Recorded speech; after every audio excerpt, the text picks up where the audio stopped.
नमस्कार. अरुणाताई तुम्हाला वाढदिवसाच्या शुभेच्छा देण्यासाठी अभिजातनी या सुंदर उपक्रमाची निर्मिती केली. त्यासाठी त्यांचं मनापासून कौतुक आणि आभार. या निमित्ताने अरुणाताईंच्या समग्र साहित्यातल्या काही लेखनाचा परिचय वेगवेगळ्या क्षेत्रातले 70 जण करून देणार आहेत. या साहित्यिक मेजवानीत मला एक पदार्थ करण्याची संधी मिळाली, हे माझं भाग्य. नमस्कार, मी डॉक्टर विनया केसकर. अरुणाताईंच्या व्यक्तित्वाची आणि त्यांच्या साहित्याची खूप मोठी फॅन.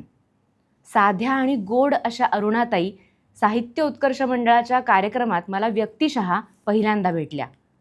तेव्हा प्रकर्षाने जाणवली आईच्या पदराची ऊब आणि तोच गंध.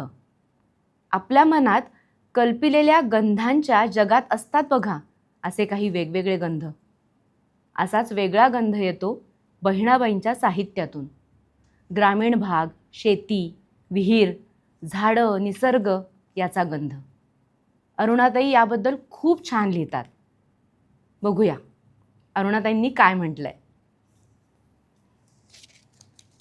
बहिणाबाई चौधरी माहेरच्या असोद्याच्या. जळगावपासून 2 मैलांवर त्यांचं गाव. तिथल्या उखाजी महाजन या जमीनदाराची मुलगी जळगावच्या खंडेराव चौधरींची सून आणि नथुजी चौधरींची बायको म्हणून जळगावला नांदायला आली. अवघं 13 वर्षांचं वय. काळ 1890-92 सालच्या आसपासचा.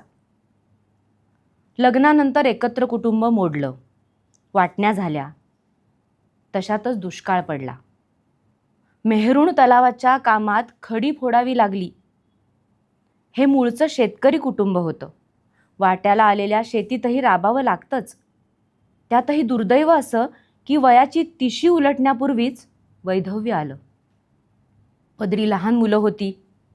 पुढं 70 उलटेपर्यंतचा काळ मुलांना वाढवण्यात, स्वाभिमानाने कष्ट करण्यात, शेतीच्या कामात राबण्यात गेला. हे असं सर्वसामान्य शेतकरी कुटुंबातल्या बाईचं आयुष्य बहिणाबाईंच्या वाट्याला आलं. ते आयुष्य मोहरांनी भरलेल्या हंड्यासारखं झालं.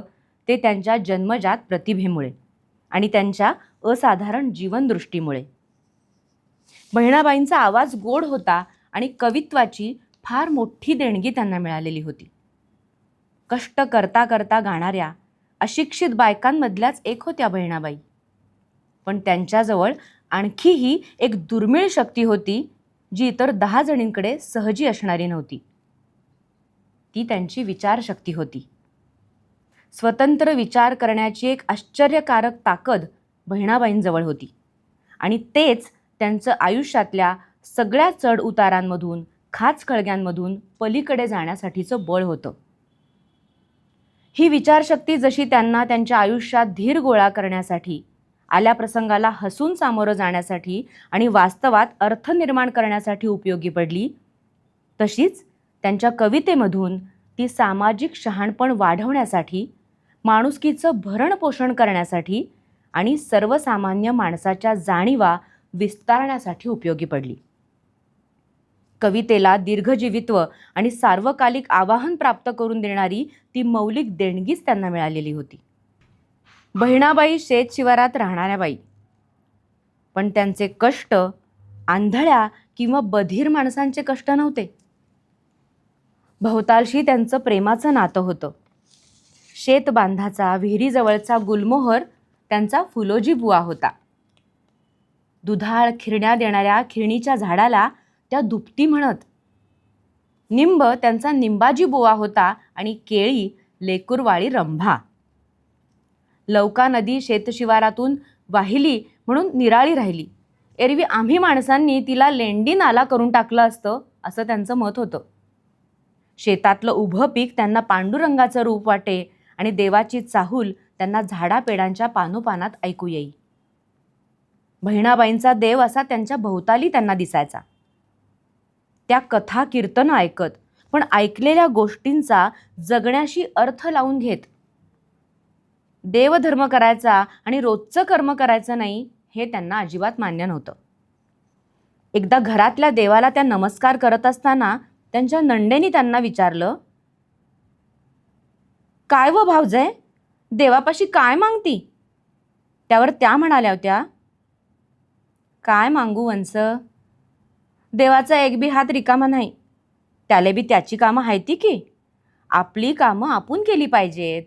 त्यानं घर दिलं, शेत जमीन दिली, आणखी काय पाहिजे? आपण कष्टाचं धनी. अशा होत्या बहिणाबाई. या कष्टांमध्ये देव पाहिला त्यांनी. कामं करता करता देख देवाजीचं रूप असं म्हणणाऱ्या बहिणाबाई श्रमप्रतिष्ठेचं मूल्य तर सांगतातच, पण आळस, देववाद आणि अंधश्रद्धेलाही सहज दूर ठेवतात. अशिक्षिताचा अंधश्रद्धेशी जोडला गेलेला सांधा बहिणाबाई विचारशक्तीचा घाव घालून मोडतात. त्यांच्या विचारशक्तीने आणखीही काही घाव घातलेत. माणसाच्या स्वार्थी वृत्तीवर, त्याच्या कृतघ्नपणावर, ढोंगावर, खोटेपणावर, लोभीपणावर. मतलबासाठी मान माणूस डोलये, मतलबासाठी मान माणूस डोलये, इमानाच्यासाठी कुत्रा शेपूट हालये. अशा स्पष्ट आणि परखड शब्दात माणसाच्या प्रकृतीतल्या विकृतीवर बोट ठेवणाऱ्या बहिणाबाई अखंडपणे पशुला माणूस बनवण्याच्या प्रक्रियेला चालना देत राहिलेल्या दिसतात. कधी विनोद, कधी फटकार, कधी कौतुक आणि कधी आनंद व्यक्त करत अपप्रवृत्तींचा निषेध आणि सत्वशीलतेची पाठराखण त्यांनी केलेली आहे. जगण्याचं शहाणपण ही काय गोष्ट आहे? आपल्या मागच्या पुढच्या काळाचा स्वच्छ अन्वय लावत वर्तमानात घट्ट मुळं रुजवणाऱ्या बहिणाबाई उत्तर म्हणून आपल्यासमोर स्वच्छ उभ्या राहतात. नवरा गेल्यानंतर स्त्रीची बहुधा वाताहतच होते. अशा दुर्दैवी काळात माझ्या हातात माझ्या कर्माची रेखा आहे, मनगटात कर्तृत्व आहे, आता माझा माले जीव असं म्हणत ताठ मानेनं आयुष्याला सामोऱ्या जाणाऱ्या या बाईकडं स्वतःचं म्हणून तत्वज्ञान आहे. परंपरेचा, बाईपणाचा, समाजाचा, सृष्टीचा, नातेसंबंधांचा, माणूसपणाचा तिनं केलेला स्वतंत्र विचार आहे. बहिणाबाईंनी सासर आणि माहेरसारखा त्या काळी आणि खरं तर बऱ्याच प्रमाणात आत्ताही स्त्री जीवनाच्या केंद्रस्थानी असलेल्या 2 संकल्पनांवर केलेलं भाष्य हे या प्रकारच्या त्यांच्या स्वतंत्र विचारांचं एक अतिशय रुद्ध आणि मार्मिक उदाहरण आहे.